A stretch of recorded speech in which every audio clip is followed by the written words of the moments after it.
Sadness है। चलो, hello बच्चों, कैसे हो? बढ़िया है। आज एक बड़ी गजब की पोएम लेके आया हूं आपके सामने। क्लास 12th की है और पहली ही पोएम है। तो जो क्लास 12th वाले बच्चे हैं वो मोबाइल सामने रख करके इत्मीनान से बैठ जाए देखने के लिए। लेकिन एक बड़ी समस्या है इस पोएम में यार। इस पोएम में इमोशन है, मां के प्रति एक प्यार है, और ये पोएम कहीं ना कहीं हमें एक समय के बाद बहुत फील कराएगी। और अक्सर बहुत लोगों के जीवन में ये स्थिति आती है जो इस पोएम में दिखाया गया है। कमला दास जी इंडिया की एक फेमस पोएटेस हैं और ये हमेशा जीवन के ऊपर कविताएं लिखती हैं, लाइफ के ऊपर, जीवन की स्ट्रगल्स के ऊपर। उन्हीं में से एक ये भी एक चैप्टर है। कमला दास जी को दूसरा नाम माधवी कुट्टी है और माधवी कुट्टी ने ये पोएम अपने पर्सनल जीवन से निकाल करके आपके सामने रखी है। क्यों रखी है? जिससे आप अपने मां बाप की कदर करो, जिससे आप अपने मां बाप के साथ रहो, उनकी फीलिंग्स को समझो, क्योंकि एक समय के बाद ये मां और बाप नहीं रहेंगे और फिर केवल यादें रह जाएंगी इनकी। कभी देखो, ध्यान से अपनी मां को देखना, वो धीरे धीरे बूढ़ी हो रही हैं, उनकी एज बढ़ रही है, चेहरे में झुर्रियां आ रही हैं, चेहरे में पीलापन आ गया है ना? तो सोचो उनको आपके साथ की कितनी जरूरत है। बैठो उनके साथ, बातें करो, ठीक है? इसी के इर्द गिर्द ये पूरी पोएम लिखी गई है। थोड़ा सैडेंड है, सैडनेस से भरी हुई है, लेकिन मैसेज बहुत अच्छा कन्वे करती है और हमें फील करवाती है कि समय समय की बात होती है। एक समय जो बहुत यंग समय होता है, जिस समय फुर्ती होगी शरीर में उछल कूद करने का मन करता है, और एक समय होता है जब आदमी को किसी के सहारे की जरूरत होती है। ये दोनों समय, सब समय का खेल है। ना हम हमेशा ऐसे रहने वाले हैं, ना आप ऐसे रहने वाले हैं, ठीक है? ये जीवन है, बस चलता रहता है। आइए चैप्टर को देखते हैं। चैप्टर का नाम है, पोएम है एक, my mother eight 66, class 12th के बच्चों के लिए। पहले चैप्टर की मैं समरी लेके आया हूं। जैसा कि मेरी पूरी समरी की सीरीज चल रही है व्हाट्सएप लैंग्वेज में, ठीक है, इंग्लिश में, उसी में लेके आए हैं। आराम से आप बैठ करके देखिए और आपको एक एक लाइन में समझा दे रहा हूं। कमला दास बताती हैं कि एक बार मैं अपने मां बाप के घर से कोचीन जा रही थी। कहां जा रही थी? कोचीन। कोचीन एक जगह का नाम है। और मैं कार ड्राइव कर रही थी, और जब मैं कार ड्राइव कर रही थी तो मेरे जस्ट बगल में मेरी मां बैठी थी। आप इस फोटो को देखिए। बोलती है कि मैं अपने पेरेंट्स के घर से पिछले फ्राइडे की मॉर्निंग को, जब मैं कार चलाते हुए कोचीन जा रही थी, तभी मैंने अपने बगल में मेरी बैठी हुई मां को देखा। ये देखिए, जब मैंने मां को देखा तो उनका माउथ ओपन था, उनका जो मुंह था वो खुला हुआ था और वो ऐसा लग रहा था एक नैप ले रही थी, शॉर्ट स्लीप सो रही थी, और मुंह उनका खुला हुआ था। जब मैंने मां को देखा तो उनका माउथ ओपन था और वो नींद ले रही थी। उनका फेस का कलर ऐश की तरह था, जो एक डेड बॉडी का हो जाता है। ऐश मतलब राख। राख को कभी देखा है कैसे होती है? उसमें कोई कलर नहीं होता, कलरलेस। तो माधवी कुट्टी यानी कि कमला दास बताती हैं कि जब उन्होंने अपनी मां को देखा तो उनका चेहरा भी उसी राख की तरह डल हो चुका था। बच्चों, उनके चेहरे में कोई रंगत नहीं थी, कोई रौनक नहीं थी, कोई उस चेहरे में उजाला नहीं था, चमक नहीं थी। वो एक मरे हुए शरीर की तरह प्रतीत होती थी। जैसे मरे हुए शरीर का चेहरा बिल्कुल सूख जाता है, डल हो जाता है, वैसे ही मां दिख रही थी। मां का चेहरा देखकर मुझे बहुत दर्द हुआ। किसी भी बच्चे को होगा भाई, कहो चाहे ना कहो, एक बात याद रखो, ये जो खून के रिश्ते होते हैं ना, ये सच में दर्द देते हैं। एक दूसरे को तकलीफ में नहीं देखा जा सकता। तो अब उनकी बात मत करना जो कुछ अपवाद के तौर पे, अपवाद तो हर जगह है, लेकिन ज्यादातर केसेस में माँ तो माँ होती है, चाहे गरीब की माँ हो चाहे अमीर की माँ हो, माँ तो माँ होती है। वो दर्द वो प्यार सबका सेम होता है बच्चों। माँ का चेहरा जैसे ही पोएटेस कमला दास देखती हैं तो उनको बहुत दर्द महसूस हुआ, क्योंकि मुझे महसूस हुआ कि मेरी माँ जितनी ओल्ड लग रही हैं सच में उतनी हो गई है। ये जितनी बूढ़ी दिख रही हैं, जो स्थिति है इनके शरीर की कि कभी भी इनकी शरीर खत्म हो सकती है, डेथ हो सकती है मेरी माँ की, वो सच में उतनी बूढ़ी हो चुकी है।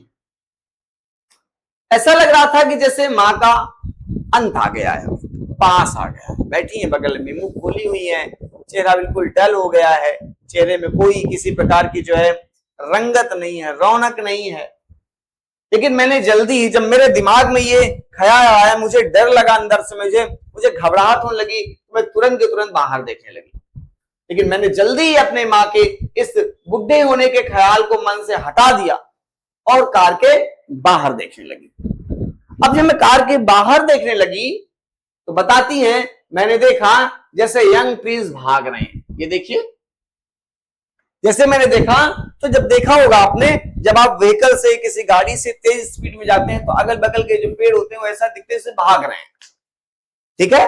एक्चुअली वो नहीं भागते, रेस में हम हैं, लेकिन हमारे रेस में होने की वजह से वो ऐसे फील होते हैं कि जैसे वो भी भाग रहे हैं। ये सामान्य सी बात है, कोई बड़ी चीज नहीं है इसमें समझने वाली। तो ये बाहर देखने लगी कमला दास, जब इन्होंने बाहर देखा तो ऐसा लग रहा था जैसे पेड़ सबके सब भाग रहे हैं, यानी पेड़ों में जान है, दौड़ रहे हैं, मेहनत कर रहे हैं। इतना ही नहीं, मैंने देखा कि बड़े खुश बच्चे आपस में खेल रहे हैं और अपने घरों से निकलकर बाहर आ रहे हैं खेलने के लिए। अब देखो यहां पर दो बातें, एक ओल्ड एज, एक बुढ़ापा, अब एक तरफ बचपन, एक तरफ हरे भरे पेड़, दौड़ते हुए पेड़, बच्चों की मुस्कुराहट, दो एजेस यहां पर कंपैरिजन की जा रही है। माँ बैठी है, हो सकता है किसी भी दिन खत्म हो जाए वो, और उधर बच्चे जो जवान होने के लिए अभी बढ़ रहे हैं आगे, ठीक है। तो यहां पर दो कॉन्ट्रडिक्टरी टाइम को दिखाया जा रहा है। लेकिन जब मैं एयरपोर्ट पे पहुंच गई, माँ को साथ में ले आई थी, मुझको जाना था कहीं, तो मैं एयरपोर्ट पे पहुंच गई। मेरे सिक्योरिटी चेक हुआ, क्योंकि एयरपोर्ट में जाने के पहले किसी प्रकार की कोई ऐसी सामान तो नहीं रखे हैं जो समस्या हो, तो उसकी चेकिंग हुई मेरी। और चेक होने के बाद मैंने जब एक बार पलट के देखा कुछ दूर जाने के बाद, तो मेरी माँ थोड़ी दूर खड़ी थी। मैंने फिर मुड़कर माँ की तरफ देखा, उनका चेहरा बहुत ज्यादा कलरलेस दिख रहा था, उनके चेहरे में रंगत नहीं थी, चेहरे में चमक नहीं थी, झुर्रियां, डल चेहरा था, बिल्कुल बिल्कुल पीला पड़ गया था उनका चेहरा, पेल दिख रहा था चेहरा। ऐसा दिख रहा था जैसे ठंडियों में मून का कलर हो जाता है, चंद्रमा का कलर हो जाता है। सर्दियों के चंद्रमा को देखा करो, बड़ा डल रहता है, उसको देखने में कोई मजा नहीं आती। ऐसा ही चेहरा उनका दिख रहा था। माँ को ऐसे बुढ़ा देखने के बाद मुझे फिर से मेरे बचपन वाला डर याद आ गया।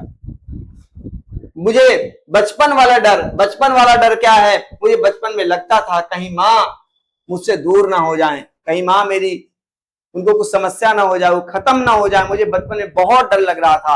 आज वही डर मुझे फिर से आया कि मेरी माँ कहीं दूर ना हो जाए। आज मुझे फिर लग रहा है कि मैं शायद अब अपनी माँ से फिर ना मिल पाऊं दोबारा।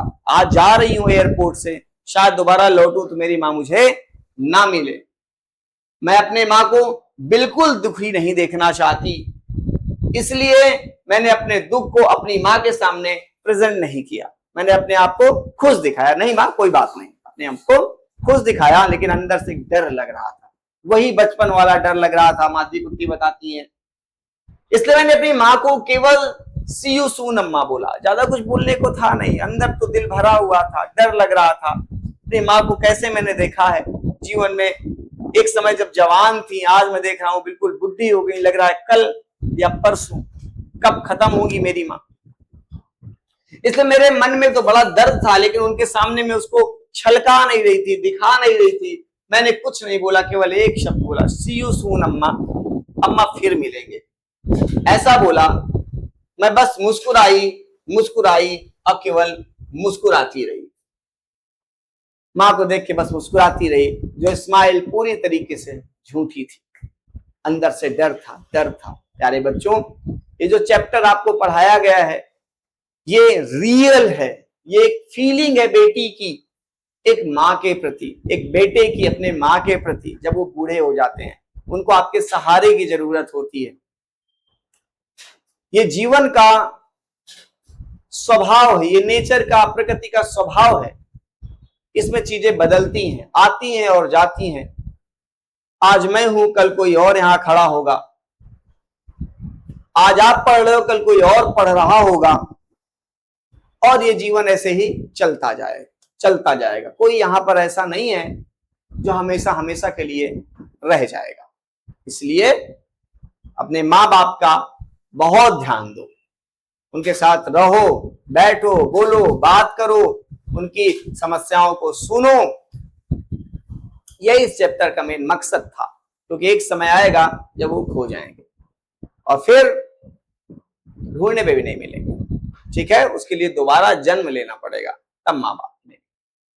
तो आज के लिए इतना ही करते हैं। आई होप आपको ये पूरा का पूरा समरी समझ में आई होगी। पूरी लाइन इसमें उड़ेल दी गई है। इतना चैप्टर पढ़ने के बाद इस चैप्टर से कोई क्वेश्चन छूट जाए, ऐसा हो नहीं सकता। अगली वीडियोस का वेट करिए, और हाँ, अपने फ्रेंड के साथ शेयर करिए इसको, क्योंकि आपका शेयर करना बहुत इंपॉर्टेंट है। ठीक है, आप जब तक हमें सपोर्ट नहीं करेंगे तब तक कहां। और सुनो, हर परिस्थिति में दरेज और दरेज की फैमिली आपके साथ है, याद रखना। ठीक है ना। किसी तरह का चैप्टर चाहिए जो आपको समझ में नहीं आ रहा है, कमेंट करिए। ठीक है, हम आपके लिए चैप्टर जल्दी से जल्दी लाने की कोशिश करेंगे। तो बच्चों, आज के लिए इतना ही। मिलते हैं अगले चैप्टर की समरी के साथ। तब तक के लिए टेक केयर, पढ़ते रहो, बढ़ते रहो। Bye bye.